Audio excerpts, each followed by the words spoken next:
बरेली बवाल से जुड़ी हुई बड़ी खबर मिल रही है। तौकीर रजा फतेहगढ़ जेल में शिफ्ट किया गया। फर्रुखाबाद के फतेहगढ़ जेल में शिफ्टिंग हुई है। आज ही कोर्ट से तौकीर को 14 दिन की जेल में भेजा गया है। बरेली प्रशासन ने तौकीर रजा को शिफ्ट कर दिया। एक बड़ी खबर आपको बता रहे हैं, कल बरेली में बवाल हुआ जिसमें 20 से ज्यादा पुलिसकर्मी घायल हो गए थे।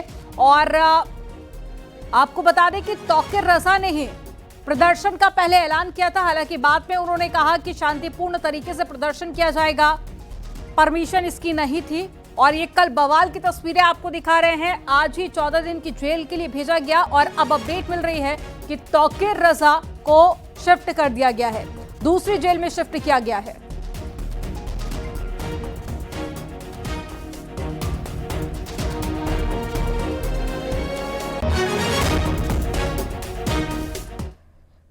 बरेली में आई लव मोहम्मद पोस्टर को लेकर शुरू हुआ विवाद हिंसा, पथराव और फायरिंग तक जा पहुंचा।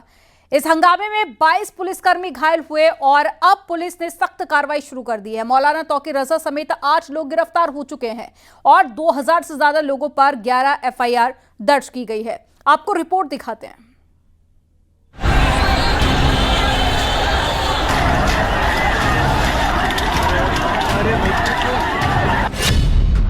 बरेली की इन तस्वीरों से साफ जाहिर हो रहा है कि कैसे माहौल को खराब करने की कोशिश हुई। लेकिन यूपी का लॉ एंड ऑर्डर ऐसे ही अराजकता के खिलाफ एक्शन के लिए जाना जाता है।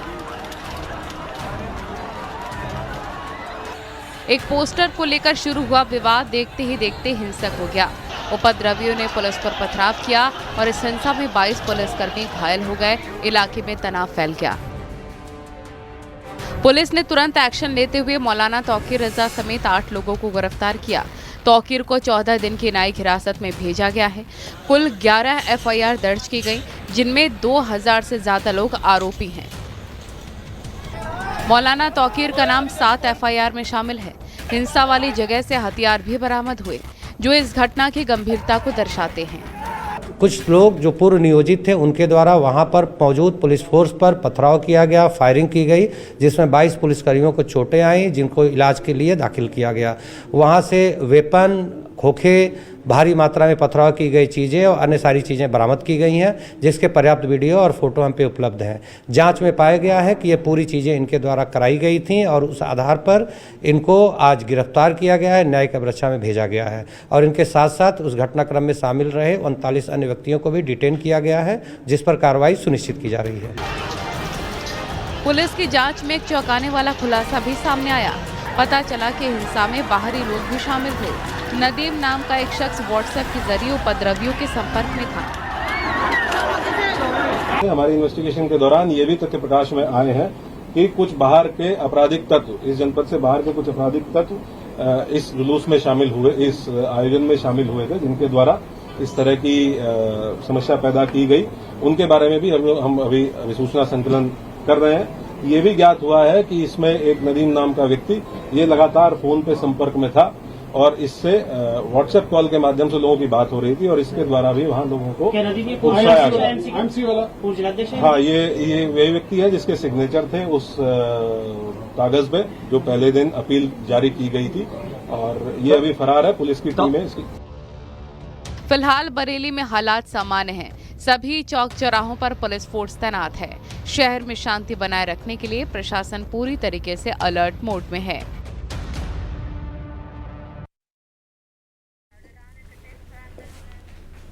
बरेली में मोबाइल और इंटरनेट सेवा बंद कर दी गई है और 2 दिन के लिए मोबाइल इंटरनेट सेवा बंद की गई है। गृह सचिव की ओर से आदेश जारी किया गया। एक बड़ी खबर आपको बता रहे हैं, तो बरेली में मोबाइल और इंटरनेट सेवा 2 दिनों के लिए बंद रहेगी। मोबाइल और साथ ही इंटरनेट सेवा बंद की गई है और गृह सचिव की तरफ से यह आदेश जारी किया गया है।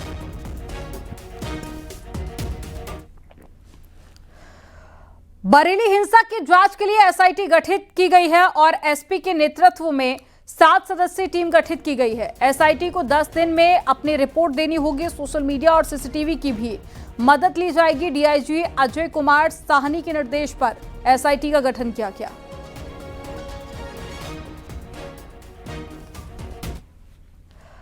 वहीं बरेली हिंसा को लेकर सीएम योगी आदित्यनाथ ने दंगाइयों को चेतावनी देते हुए कहा कि ऐसे लोगों को सबक सिखाने के लिए डेंटिंग पेंटिंग बेहद जरूरी है। ये भूल गए थे कि यूपी में किसका शासन है। आपको रिपोर्ट में दिखाते हैं। उत्पातियों और उपद्रवियों को पता लगेगा कि 7 पीढ़ियां याद आएंगी उनको,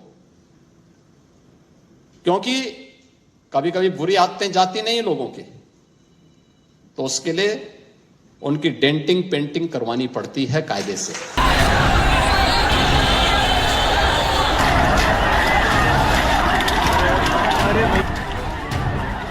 बरेली में हंगामा करने वालों को लेकर सीएम योगी आदित्यनाथ ने साफ शब्दों में चेतावनी दी है। सीएम योगी ने कहा कि दंगाई शायद भूल गए थे कि यूपी में किसका शासन है, इसलिए याद दिलाने के लिए डेंटिंग पेंटिंग जरूरी थी। अब उत्पातियों और उपद्रवियों को पता लगेगा कि 7 पीढ़ियां याद आएंगी उनको, क्योंकि कभी कभी बुरी आदतें जाती नहीं लोगों के, तो उसके लिए उनकी डेंटिंग पेंटिंग करवानी पड़ती है कायदे से, जिससे उनकी बुरी आदतों को हम ठीक कर सकें। और यही डेंटिंग पेंटिंग आपने देखा होगा कल बरेली के अंदर, मौलाना भूल गया कि शासन किसका है। वो ये मानता था धमकी देंगे और हम जबरदस्ती जाम कर देंगे। हमने कहा जाम नहीं होगा, कर्फ्यू भी नहीं लगेगा, लेकिन कर्फ्यू का सबक तुम्हें ऐसा सिखा देंगे कि तुम्हारी आने वाली पीढ़ी दंगा करना भूल जाएगी। मौलाना तौकीर रजा की बुलाई भीड़ ने कल बरेली में धक्का मुक्की की थी। पुलिस पर पथराव किया गया था, जिसके बाद पुलिस ने सख्ती दिखाते हुए न सिर्फ फौरन दंगाइयों को काबू किया, बल्कि ताबड़तोड़ एक्शन के साथ साफ संदेश दिया कि नए यूपी में दंगाइयों के लिए पुलिस का एक्शन तैयार है।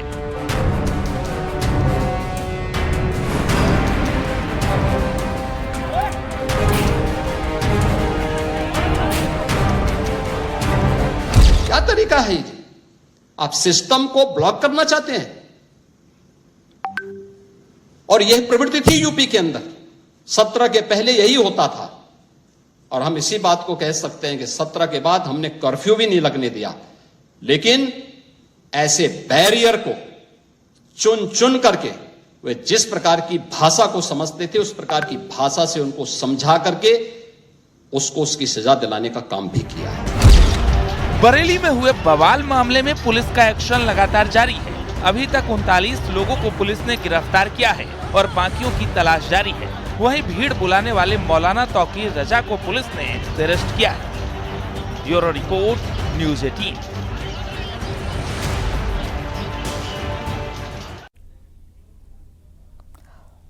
तो वहीं श्रावस्ती पहुंचे सीएम योगी ने एक बार फिर से बरेली बवाल पर बड़ा बयान दिया और कहा कि कुछ लोगों को शांति अच्छी नहीं लगती। कोई त्योहार आता है तो उनको गर्मी आने लगती है। आस्था के नाम पर तोड़फोड़ मंजूर नहीं है। छेड़ोगे तो छोड़ेंगे नहीं, अगर छोड़ेंगे नहीं तो छूटोगे भी नहीं। सीएम योगी ने उपद्रवियों को चेतावनी भी दी और कहा कि कायरों की तरह बच्चों को आगे कर रहे हैं। याद रखना, इसकी भारी कीमत चुकानी पड़ेगी।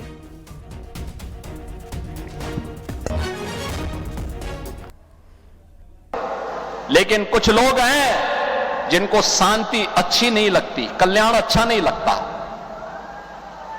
कल्याण अच्छा नहीं लगता। जब भी कोई हिंदू पर्व और त्योहार आता है उनको गर्मी आने लगती है, और उनकी गर्मी को शांत करने के लिए हमें डेंटिंग पेंटिंग का सहारा लेना पड़ता है।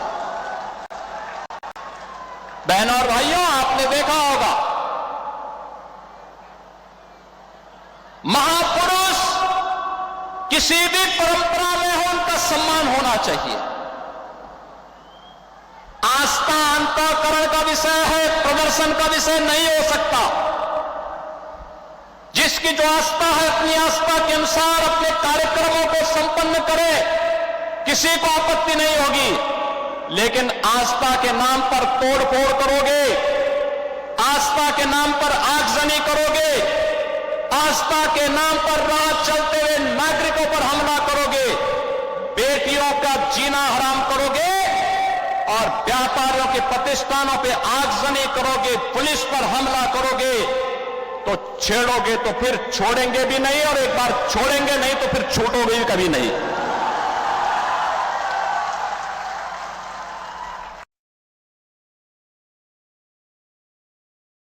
तो मूर्ति पूजक हैं,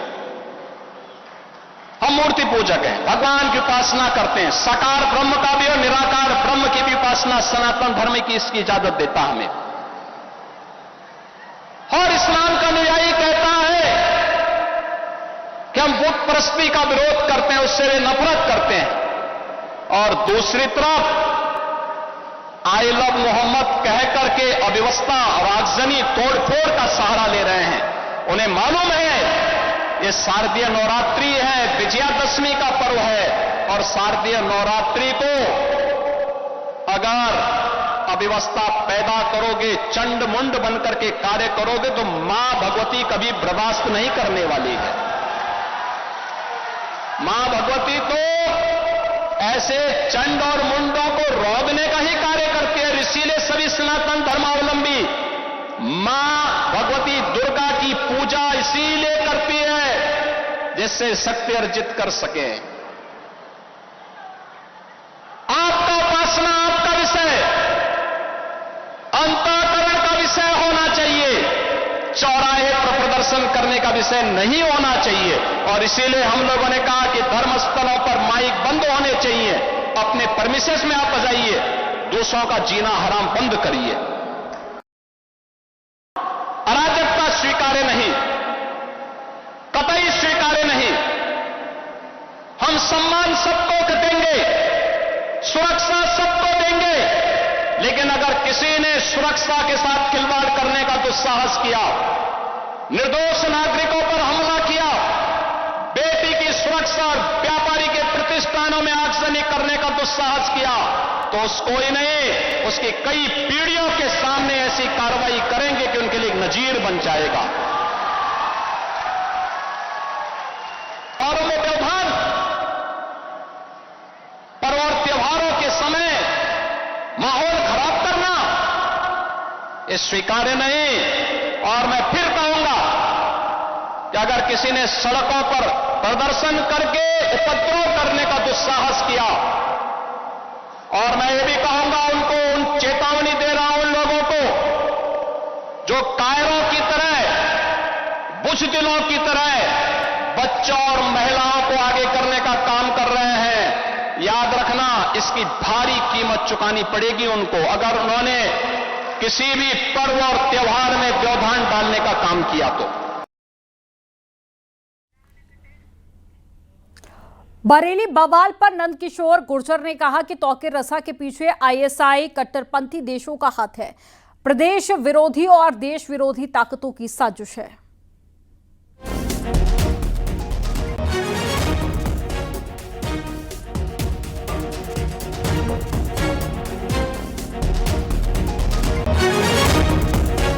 भीड़ इकट्ठी की गई, तौकीर रजा की हैसियत नहीं है। इसके पीछे कट्टरपंथी मुल्क आईएसआई के एजेंट के रूप में ये काम कर रहा है।